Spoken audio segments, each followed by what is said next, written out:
Despite a decades-long drug war, billions of dollars spent, and millions of Americans locked up in prisons, drug use rates have remained relatively constant. Any economist will tell you that as long as there's demand, there will always be entrepreneurs with a supply ready to make a profit. When a drug dealer is busted, it's nothing more than a job opening for someone else to fill. This is Economics 101. Join Students for Sensible Drug Policy to help teach lawmakers this simple economics lesson.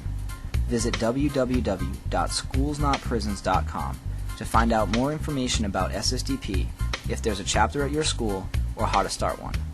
It's time to join the growing opposition to our country's failed war on drugs and start an open, honest, and rational discussion of alternative solutions to our nation's drug problems.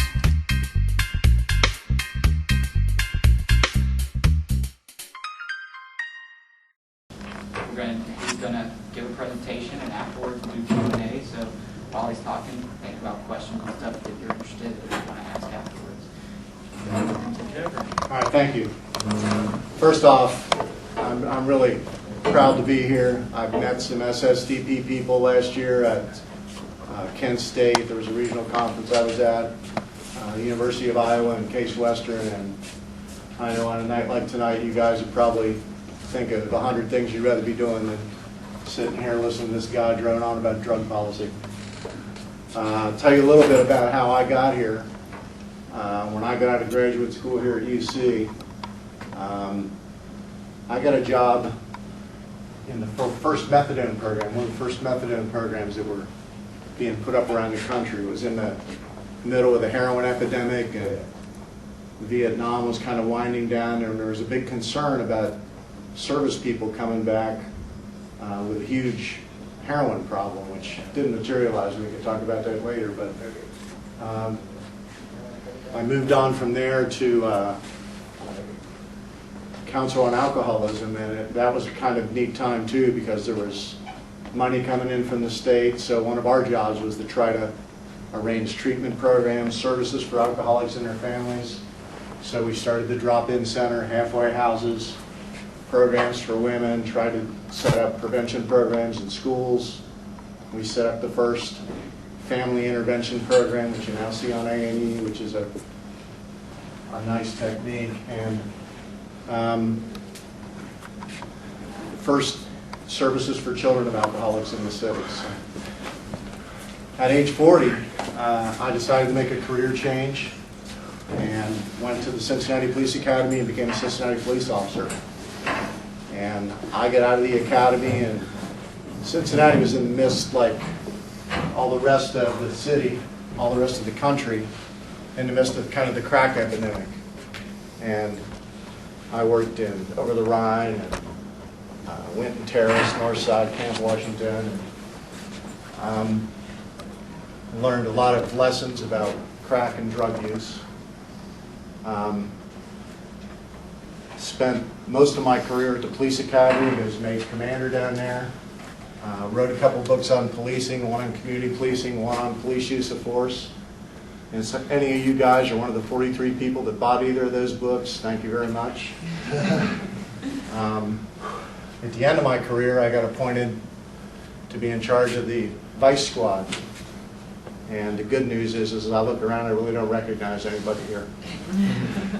I was in charge of citywide drug enforcement. And at that time, Cincinnati Police, we had basically two different kinds of programs working on drug enforcement. We were part of a cooperative group that it was called Regional Narcotics Unit, and they were targeting big distributors, people who were bringing in trailer trucks full of dope. And the unit we had was called the Street Corner Unit, and what we did was try to target folks on street corners that were buying and selling. So we would do buy bust, where we go up and buy drugs from somebody, and the second after they sold them, we'd snatch them up. Or we'd do jump outs on people buying and selling drugs, and we arrested thousands of people. So when I got down there, we decided to try something a little bit different and believe that from a business perspective, there's these major traffickers and wholesale people selling to the somebody's giving it to these guys on the street to sell. So we thought we'd target the wholesale level. And we created a special unit, got some really talented cops, and so we start looking for wholesale folks that had kind of in that niche. And over the next several months, we made record busts of drugs. We seized records amounts of money. And the news media was always very excited, and we'd have one of these busts, and the news media would find out about it, and we'd do one of these things, which I know every one of you guys has seen on TV, where we pile the drugs there, and the weapons that we got, and the money. And I was one of the people standing there like this, and everybody thought it was really cool. And I would always ask my guys after one of these, did we have any impact? You know, are there people walking around the streets of Cincinnati looking for drugs that can't find them? And the answer was always no. And I came to believe that no matter how many people we bust, there always seems to be somebody else. And you'll see, at least weekly, in the newspaper, on the news, where Mexican authorities, DEA, or some local police agency bust the latest drug kingpin. That's always the words they use, the drug kingpin. And do you think it ever has an impact on trafficking? It really doesn't, because there's always somebody ready to step up and take that person's place. Same thing at the street level. We would go out, we'd have these sweeps, and we would, you know, target these little knuckleheads on the corner selling drugs, and, you know, we'd arrest 80 or 100 a day. And what do you think? What happened? Next day? Might be a little bit better, but a week later it was like we'd never been there. And there's never a shortage of people who are willing to step up and take that role of selling, either at the major level or at the street corner level. So, I'm going to talk tonight about what I think we can do. And you guys are all here for a variety of motivations. And, you know, I don't really, we all got different ways of coming about this. My major motivation is I'm trying to cut down on the violence that's associated with the illegal drug market. In early January, at a place called Falcon Lake, which is a little strip between Mexico and the U.S., very popular tourist place, a man from Chicago named David Hartley and his wife are jet skiing on the lake, which was a common practice. There's some ruins there. Tourists would jet ski and look at these ruins. And so that particular day, for one reason or another, they run across some trafficking folks who, for whatever reason, take exception to them, open fire from speedboats on these people on jet skis, killing David Hartley, and his wife flees to the U.S. side. The Mexican authorities, a little bit concerned about the impact on the tourism business, appoint a guy named Ronaldo Flores, one of their top homicide investigators, to investigate this case of David Hartley. 3 days after the big press conference announcing that Detective Flores is going to take this over, Detective Flores doesn't show up at work, and they can't find him at home. And 2 days after that, his head is delivered to a military base inside a suitcase. 10 or 11 days ago in Acapulco, a place we're all a little bit familiar with, 27 murders in one day. There's now stretches of Mexico that are devoid of law enforcement because they've all been killed, and the typical practice is beheading, and nobody is willing, thank God, nobody's willing to step up and be the next victim. Can you really blame them?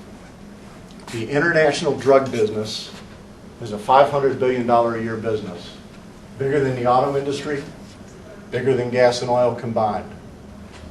The world's #1 supply of poppies for heroin comes from Afghanistan, which had record crops 2006, 2007, on up till the day we have statistics.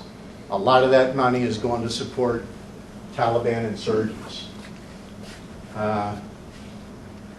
Mexican traffickers now control most of the cocaine and methamphetamine and marijuana coming into this country. So the question for me is, what do we do about this violence, not only internationally, but locally? And I've been on more than I can count cases here in Cincinnati, and an awful lot of our homicides are what cops refer to as drug deals gone bad. That's kind of a euphemistic way of putting what's often a really tragic situation where people come to certain locations and they're there to buy drugs, and they're like sheep coming down there, and these guys, people are in the drug business at the local level. They maintain their hold on that business because of their willingness and ability to use violence. And we've got parades of victims showing up to buy drugs, and too often they get shot, killed, raped, beat up. It's not a pretty picture, and you know, everybody's always sorry, but one of the most dangerous things you can do is enter that illegal drug market, become a purchaser in that market. So what do we do about it? I'm going to say the L word for marijuana. Who can tell me how many countries in the world have legalized marijuana? Anybody got a guess? Zero. Yeah, absolutely zero. There's a few that have decriminalized it, and we sort of confuse that with legalization. And I'm going to tell you, I'm for legalization. A lot of you are interested in the medical marijuana issue, and I know there's a lot of energy around that. People think it's a great thing. To me, it's a half step. I mean, it's like making out with somebody on the couch when you're interested in something more. Why are we even thinking about medical marijuana? Okay? Full-blown legalization. And that moves it from a illegal to a controlled regulatory system, and we can talk a little bit more about how that can be set up. The major reason why it's so important is that 60% of the revenue that supports the illegal cartels comes from marijuana. So, in one fell swoop, we can steal 60% of these folks' revenue, the revenue they're using to kill each other, to kill other people. How you guys, some of you are involved in organizations, businesses. How many businesses do you know could withstand the loss of 60% of their revenue and just keep on? It would be a tremendous blow to them. I'm just going to make a note to myself to talk a little bit about California and medical marijuana and the impact on the illegal market. So, take it out. Now, I say that my motivation in talking about this is, again, concern about violence internationally and locally. This is going to be legalized, and I may not be around to see it, but you guys certainly will. It's something that's coming, and I think it's just a matter of time. I used to work for an old captain when I started the police department. If you ever moved away from the company line, he would call you in and he'd say, "Son, you're trying to go northbound on a southbound train." And that's what I think. The drug war is coming to a halt, particularly with marijuana. It's going to happen. The day after it happens, don't look for Howard Rahtz in line to buy any of this. Okay, I don't care about it. Okay, I'm not going to use it, but what I want to do, we got to cut the dollars away from these people. Okay. How do we know that that's going to work? California was the first state that implemented medical marijuana in 1996. So we've had a real-life lab experiment in what went on. Medical marijuana, the case is people were suffering from these horrendous, horrible diseases, and so marijuana becomes a palliative for those folks. Who would withhold anything from somebody in this situation. Terminal cancer patients, people with MS. Would any of us say, if it's going to make you feel better, go for it? Who cares? Okay? And that's the way it was originally marketed, as cancer patients, multiple sclerosis, people with serious disease, Lou Gehrig's disease, that this might be helpful to them. Well, what happened as time went by, these dispensaries are set up, people are prescribing medical marijuana for a variety of conditions, and cancer and multiple sclerosis we've gone from cancer, multiple sclerosis to insomnia, anxiety, athlete's foot, jaw crash. I mean, now you can get medical marijuana for almost all of that. So the number of people involved in this business is skyrocketed. The products that are involved, it's not just smokable, it's in tinctures, lotions, all kinds of food stuff. There's one chain in California called the Pharmacy, F-A-R-M. They have a full-time pastry chef whose specialty is putting marijuana into all these concoctions for people to buy. So with so many people, what we've got now economically is a gray market in marijuana. Okay? What's happened economically is that this has hurt the cartels more than all the law enforcement in the world has done. They have lost serious revenue because of this medical marijuana, which shows to me that legalization can have a big impact on these guys. Okay? And I think we should go ahead and do it. How would medical marijuana look, or how would legalized marijuana look? And the answer is we can go back to the end of Prohibition in the early 1930s. Are you guys familiar with the 10th Amendment to the Constitution? 10th Amendment to the Constitution says all those responsibilities not previously enumerated in the Constitution resort to the states. And at the end of Prohibition, what happened was each state made a decision how they're going to handle alcohol. And about 10% of this country is still dry today. You know, in certain places, Kentucky, Texas is a big state. You can't buy any booze, the rules vary. But each state was allowed to set up their own system. At the end of marijuana prohibition, I would suspect we're going to have the same kind of system. It may be at 7-Eleven, we're going to have operating hour restrictions, we're going to have advertising restrictions, we're going to have labeling, we're going to have age restrictions. All the things that occur now with alcohol, we're going to borrow from and do with marijuana. Okay? Nobody is saying we hand out this stuff to 15-year-olds or 12-year-olds or whatever. It's an adult choice, much the same as alcohol. In fact, from a pharmacologic point of view, I would trade marijuana for alcohol in a heartbeat. I know from the point of view of violence, which we've been talking about, I've been to hundreds of calls for domestic violence, and almost 100% of them, either the offender or the victim or both are drinking or drunk. I cannot recall a single episode of domestic